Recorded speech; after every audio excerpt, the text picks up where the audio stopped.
all said and done, the race for the NPP flag bearership for the 2024 elections is hotting up. It's not as hectic as the 2008 one, at which more than 17 candidates were counted, I think. Was it 2007 or 2000? I'm not too sure, but it was for the 2008 elections. The one as Aidoo Nketia said 17 thieves are going to contest. Very interesting. So far, names that have appeared are the Vice President, Alhaji Bawumia, the Minister for Agric, Aidoo, Alan Shematin, the Minister for Trade and Industry, Joe Gatti, former Minister for Railways. I don't know who else. There is this gentleman who has been contesting from the Ashanti region. I always keep forgetting his name. I think Kwesi Pride knows. Adenimo. Yeah. I don't know whether this time he will throw his heart into the ring. Of all these leading candidates, the hurdle that each of them had to overcome is one, money. Because we know within the NPP, elections are money. By now, the delegates are salivating like dogs at the sight of a juicy piece of T-bone steak, because they know their harvest is coming. If, for instance, in parliamentary primaries, a candidate is compelled to spend about 5,000 Ghana cedis per candidate for over 100 people, then you can imagine what will happen when you have a larger delegation to choose a flag bearer. So money is of crucial importance. Then, the candidate who wins the primaries will have to face the Ghanaian electorate. The hurdle they have is the record of Nana Akufo-Addo administration from the period 2016 to 2024. I'll come to that later. For Bawumia in particular, his hurdle is the crisis of credibility. Who wants to vote for a person who has proven himself to be a liar, a flip-flopper, a man who is not disciplined, a man who calls his political opponents all kinds of derogatory names? The word incompetence, which stuck with President John Mahama, was coined by Bawumia. And over the period, he had made sure that on every platform, he make innuendos towards the competence or incompetence of former President John Mahama. And he does it with the most annoying guffaw. You know what the word guffaw means? A belly laugh. It's amazing.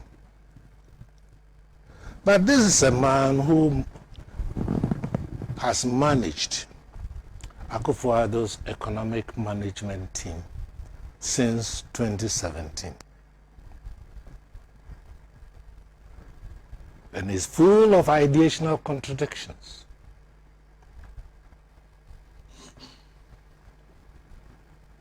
One day he says, when the fundamentals are wrong, the exchange rate will expose you. The next day he says, when the exchange rate is fluctuating, it does not mean the fundamentals are wrong. Hey, like the hare said to Alice in the Wonderland, say what you mean and mean what you say. But this flip-flopper,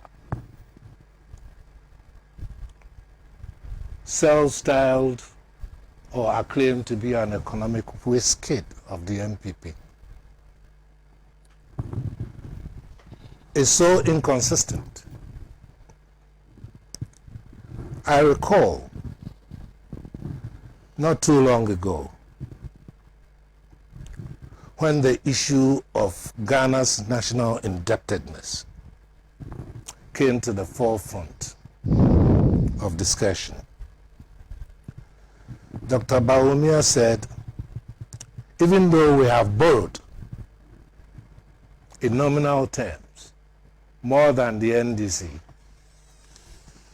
we have managed the debt portfolio better because we have borrowed at lesser rate. Percentages. What has percentages got to do with your debt sustainability calculations? When your debt sustainability is calculated, it's not the percentage at which you borrow that is important. It's the quantum sum of debt incumbent upon you. When you go to service your loans, the rate at which you have to service is not calculated on the basis of the percentages at which you have borrowed, but on the quantum sum. So where does percentages come in? That's why I said he is your ideal flip-flopper. He lacks credibility. On the occasions when I have had cause to refer to Dr. Bawumia and his economic pronouncements, NPP communicators have put a spin on what I have said to say that Aidoo praises Dr. Bawumia's intelligence. The last time I remember, they said, I said Dr. Bawumia was the Achilles heel of the NDC during the 2016 elections. And rightly so, he was. Because people took his words for granted without delving into the analytic furrow to see that all he was doing was the elevation of economic theorems to positions of empirical constructs. The so-called econometric analysis he was making were all theoretical. Come to the real world, you find that they cut no ice, they don't gel. So I said the NDC never took Bawumia on to expose the shallow depth of his econometric knowledge. Consider this.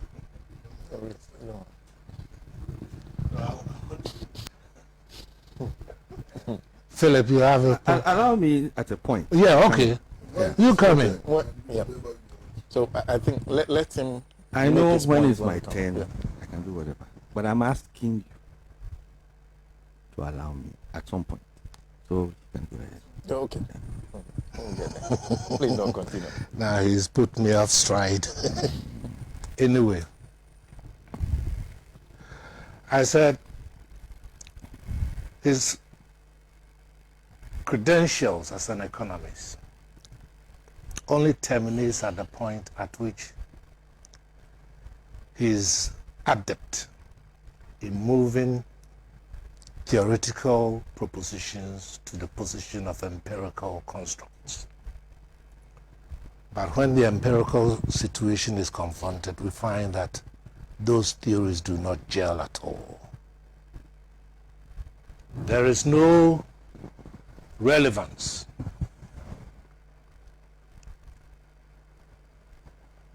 Once Dr. Bawumia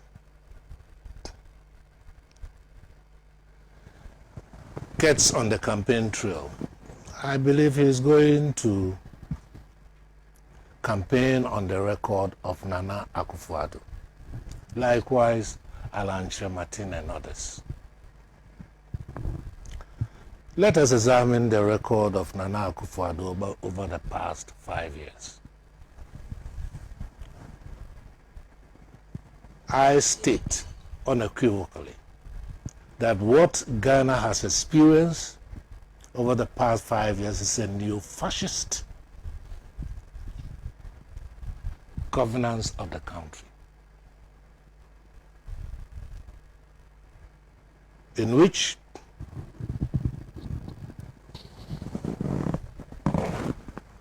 the political strategy of the Akufo-Addo regime has been, one, state capture, infiltrate all the important constitutional and state institutions to make sure that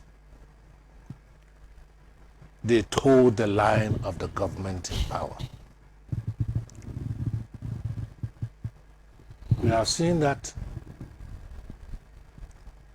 in the extent to which our police service could not perform professionally until very recently, where the CID has been tasked to investigate allegations of corruption and sleaze, and they turn up reports that exonerate the alleged culprit. We are seeing neo-fascism in the form of infiltration of our security forces. And very symptomatic of Hitler's brown shirts we saw at Ayawaso by-election. The invasion of a candidate's house with security personnel clad in the same brown shirts. Same brown shirts. We have seen thuggery as the reason death of Akufo-Addo's security management of the country. People are afraid to talk because you talk, they got their bloodhounds on the social media to come after you. Cases go in court, and you find that judgments of the court are so bizarre. All these are evidence of state capture. The economy. How has the Akufo-Addo regime managed the economy? In 5 years, the regime has borrowed well over 200% the sum total of the debt burden left by the Mahama regime. I'm not very comfortable, or I wasn't very comfortable with the borrowings of the Mills Mahama regime, because I felt it was a bit high. But then the rationale was that we were borrowing to invest. Typical example, the Atuabo gas plant. This was not borrowing for consumption, but borrowing for economic investment. And the results, as we've seen, is the gas plant supplying our energy needs. But with the Akufo-Addo borrowing over the past 5 years, what happened? What has happened to the money? We need to ask. Then again, Akufo-Addo's new fascism is illustrated clearly in the refusal to be accountable.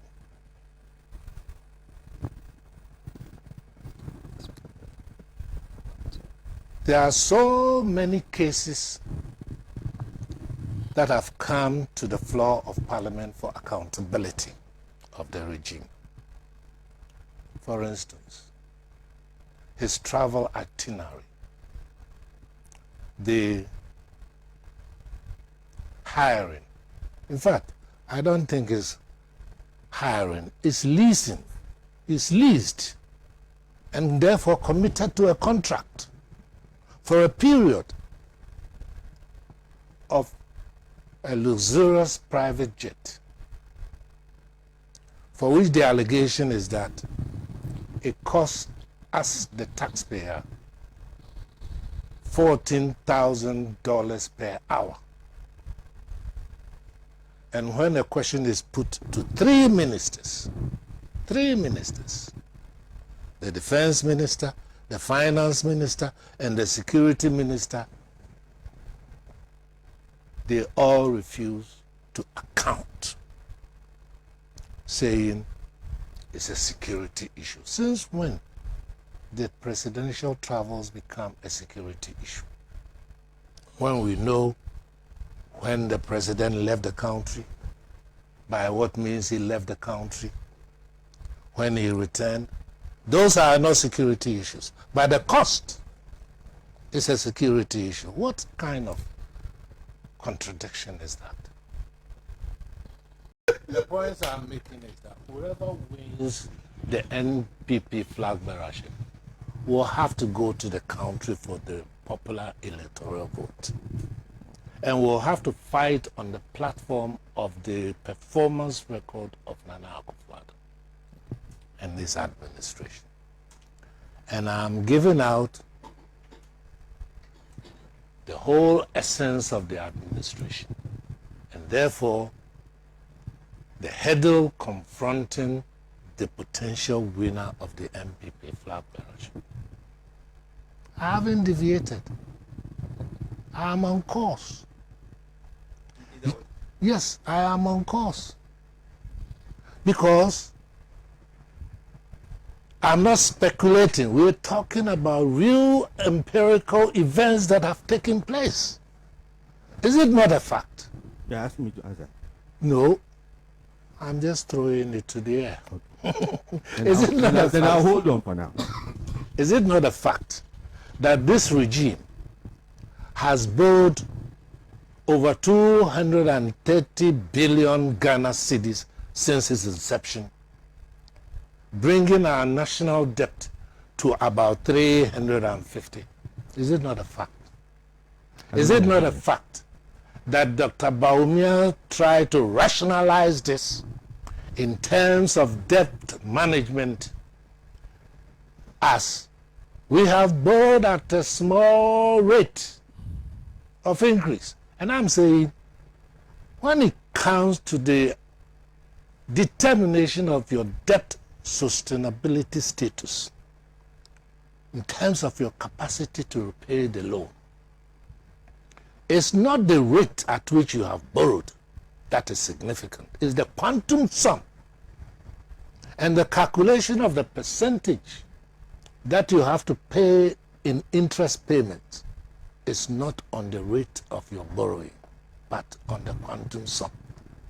If you cannot, this is elementary economics. And here is the economic whiz kid. trying to rationalize this. An insult to the intelligence of Ghanaians. Because you have spin doctors, you have squealers, numerous squealers who will come to the radio or hold press conferences to rationalize your mistakes. And this mistake has left Ghana in a very sorry state over the past 5 years.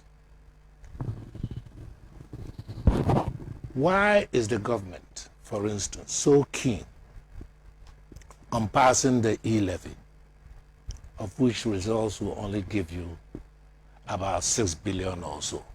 As they say in Chi, a patria has san trinkom na kusibasa na betrinkwama. You have used 300 pieces of tilapia to make soup. There is no taste. So how just the leg of the rat will give you the taste? For all the money you have had, you couldn't achieve what you want, job creation and so on and so forth. So what is 6 billion into the kitty? We are broke. Completely broken. How do you go and fight election on the platform of total mismanagement of the economy by the regime which you keep exalting? How do you go and fight election on a platform in which the regime has not shown concern for human rights? The human rights record of Nana Akufo-Addo is worse than any military regime that Ghana has had. Thank you.